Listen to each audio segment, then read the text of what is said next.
The sun rose over the city, painting the sky in pink and orange. But under a weathered park bench, Lucky's world stayed gray. He was a small, scruffy dog, more shadow than substance pressed against cold concrete, shivering. The world was loud and terrifying. Every sound made him flinch. He had learned that stillness was survival, invisibility was safety. Loneliness gnawed at him more than hunger. People walked by. Dogs trotted past with wagging tails. They had homes. He had this bench. It was his fortress and his prison. Memories of a warmer life flickered, but they were fading dreams. Fear was his only companion, a knot in his stomach. He saw danger everywhere, a plastic bag, a person slowing down, a thrown rock. Hands once brought comfort, now only pain. So he stayed hidden, a ghost in the park, haunted by what used to be. The city woke up around him, but under the bench, Lucky only hoped for something to change. He was alone, waiting for a sign of kindness. In his silent world, hope was all he had. Days blurred together, hiding, scavenging, surviving. At night, Lucky crept out to search trash cans for scraps, hunger sharp, but fear sharper. He moved like a shadow, ribs showing forgotten by the world. Sometimes a smell or a sight would spark memories, a yard, a red ball, a gentle hand. The ache of lost love was deeper than hunger. Most people ignored him, some chased or shooed him away. Each encounter deepened his distrust. Kindness seemed like a trick he watched, food tossed his way from a distance, too scared to approach. Getting close was a risk he couldn't take. He was starving for food and for a gentle touch, but fear kept him trapped. The world had taught him to stay hidden. He longed for comfort, but couldn't accept it.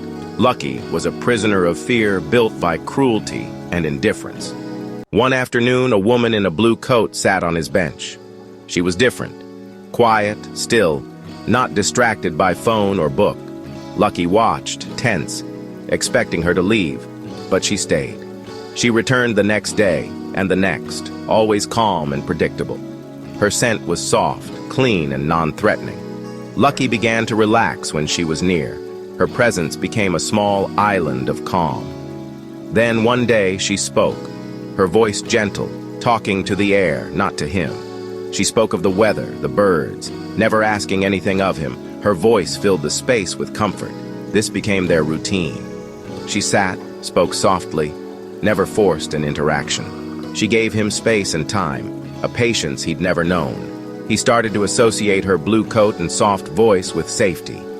It was a fragile feeling, but it was hope. Each day, the seed of trust grew a little more. Lucky began to look forward to her visits. She was the first person he didn't fear. A tiny seed of hope began to sprout in his barren world. The woman began leaving small pieces of food near the bench. At first, Lucky waited long before daring to snatch them, but nothing bad happened. The food was a silent offering, kindness he could understand.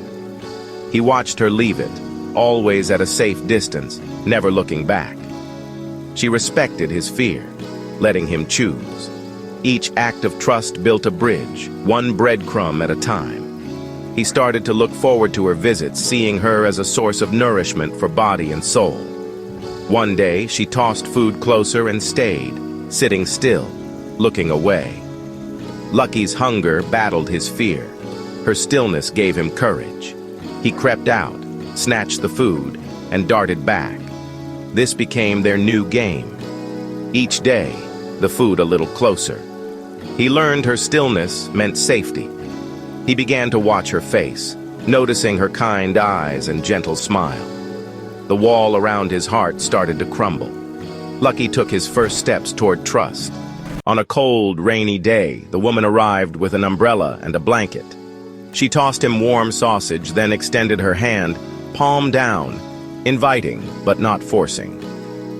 Lucky hesitated, then with trembling courage, touched her fingertips with his nose. A jolt of warmth passed between them. She didn't move, just breathed softly. In that moment, Lucky chose trust over fear. He licked her hand, a gesture of surrender and gratitude. She wrapped him in the blanket and gently picked him up. He didn't panic. He let her warmth seep in. She carried him away from the park, away from his prison. His new home was quiet, warm, and safe. There was a soft bed, food and water, and the gentle presence of the woman in blue. That night, Lucky slept without fear for the first time in ages. He was no longer a ghost under the bench. He was finally, truly home.